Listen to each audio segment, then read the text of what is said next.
Kenapa mengaitkan antara seseorang yang mengalami gangguan kejiwaan dengan sebuah peristiwa pidana?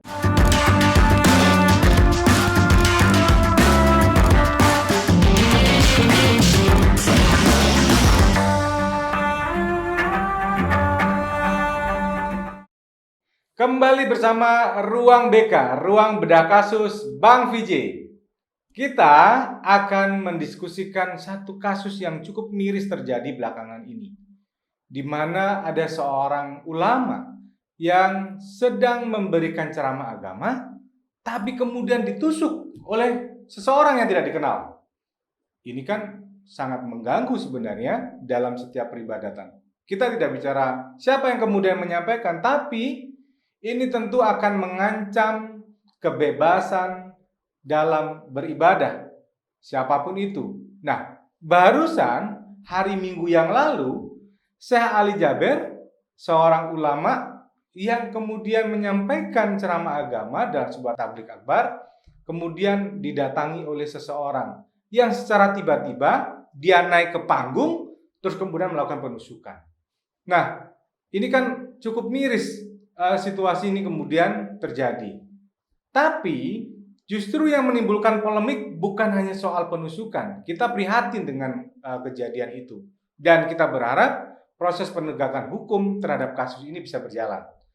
Tapi yang kemudian justru menjadi perdebatan adalah muncul banyak pertanyaan, muncul banyak perdebatan viral di mana-mana yang mengatakan bahwa si penusuk dia seseorang yang dianggap gila, mengalami gangguan kejiwaan.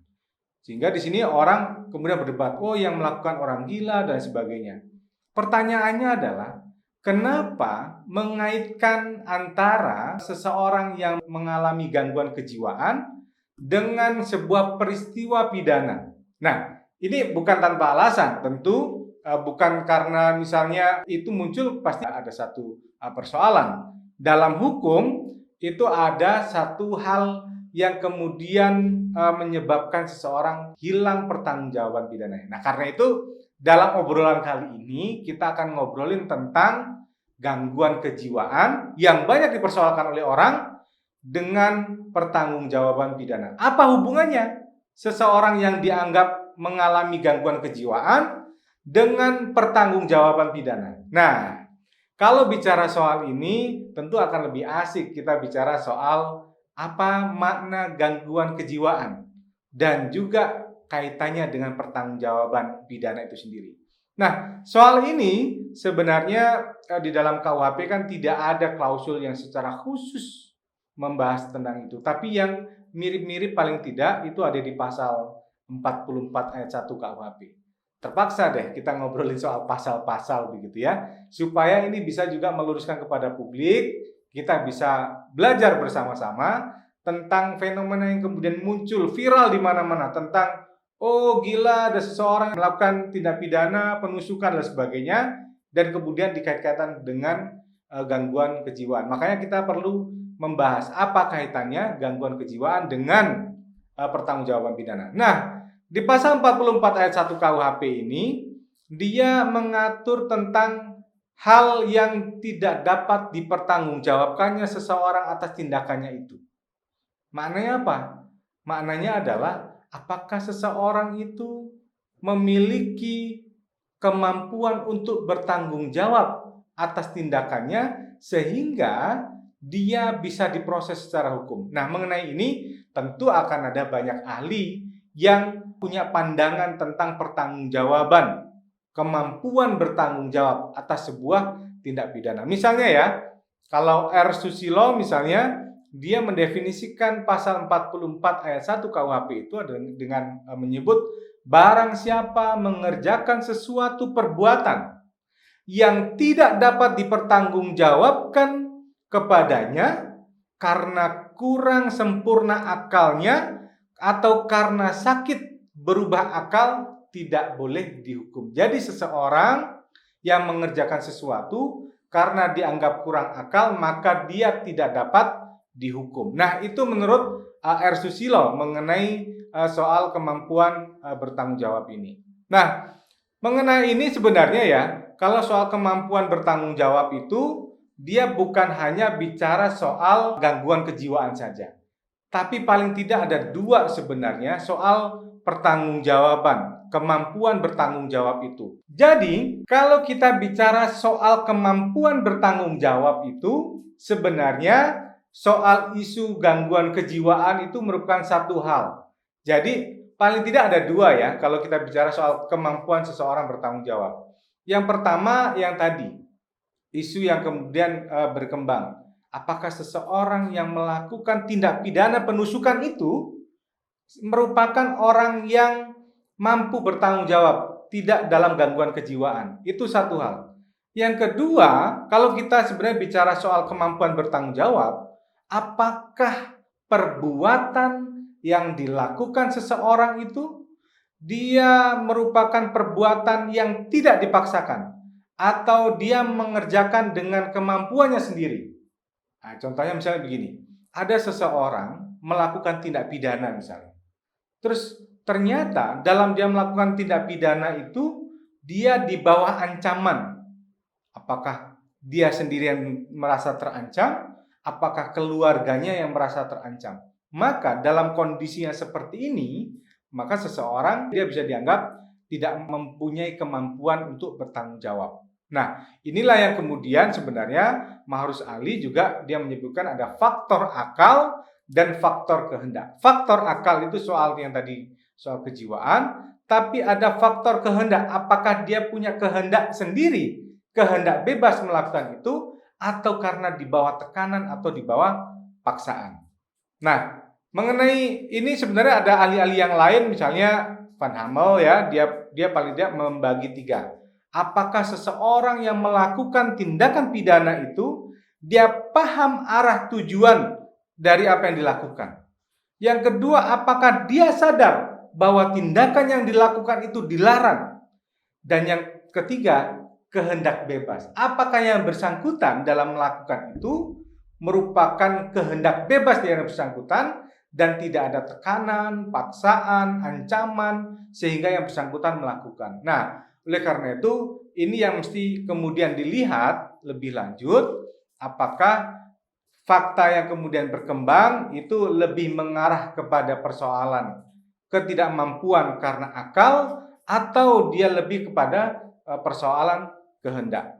Nah, lantas siapa yang kemudian, kalau kita bicara soal gangguan kejiwaan ya, kalau kita bicara soal itu, lantas siapa yang kemudian berwenang untuk menentukan apakah seseorang itu melakukan tindak pidana karena gangguan kejiwaan atau tidak? Apakah seorang juris yang bisa menentukan itu? Hakim?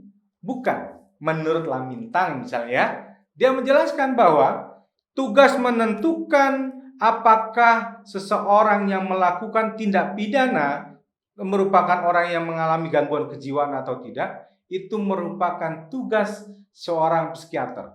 Jadi makanya coba dilihat di banyak kasus, di banyak pemberitaan, misalnya begitu ada kasus pembunuhan dan sebagainya, tindak pidana yang dilakukan seorang anak terhadap orang tua misalnya, pasti yang dilakukan pertama adalah dicek kejiwaannya, apakah yang bersangkutan mengalami gangguan kejiwaan atau tidak. Kalau dia mengalami gangguan kejiwaan, itu menjadi satu yang dikecualikan.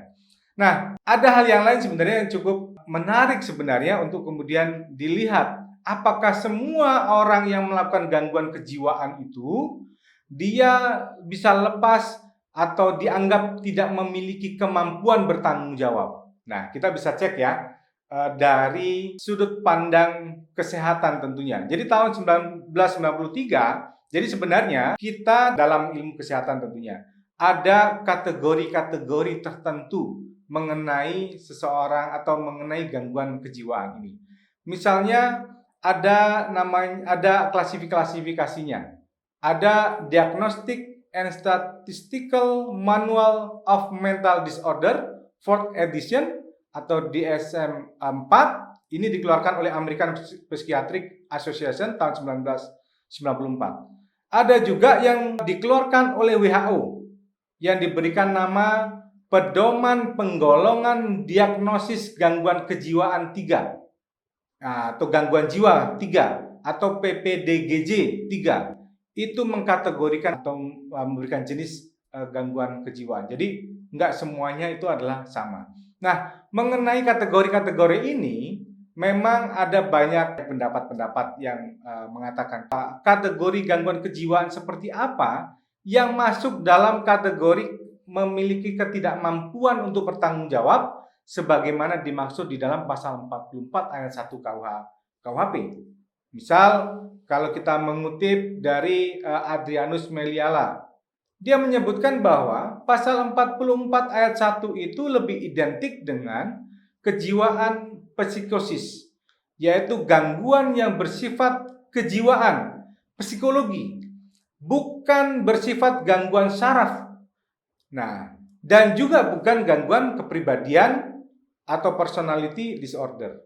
Nah, contoh yang lebih tepatnya yang dimaksud dengan pasal 44 ayat 1 itu lebih dekat dengan kategori skizofrenia. Jadi, kalau kita melihat dari beberapa pandangan-pandangan ahli, ternyata soal gangguan kejiwaan itu dan juga kemampuan bertanggung jawab itu memiliki kaitan. Jadi seseorang yang mengalami gangguan kejiwaan itu dapat lepas dari tuntutan hukum karena dianggap tidak mampu bertanggung jawab. Akan tetapi untuk menentukan seseorang itu mengalami gangguan kejiwaan, tentu ada proses yang harus dilakukan. Siapa yang kemudian punya otoritas? Tentu psikiater untuk menentukan apakah seseorang mengalami gangguan kejiwaan. Itu pun dalam kategori-kategori yang ada, pastinya ada kategori-kategori tertentu yang sesuai dengan maksud dari pasal 44 ayat 1 KUHP. Nah, sekarang kita tinggal menilai saja, menunggu bagaimana kemudian aparat penegak hukum dalam melakukan penegakan hukum, dalam memproses kasus yang kemudian berjalan belakangan ini. Jadi, apakah benar terjadi gangguan kejiwaan? Ya, kita tunggu saja.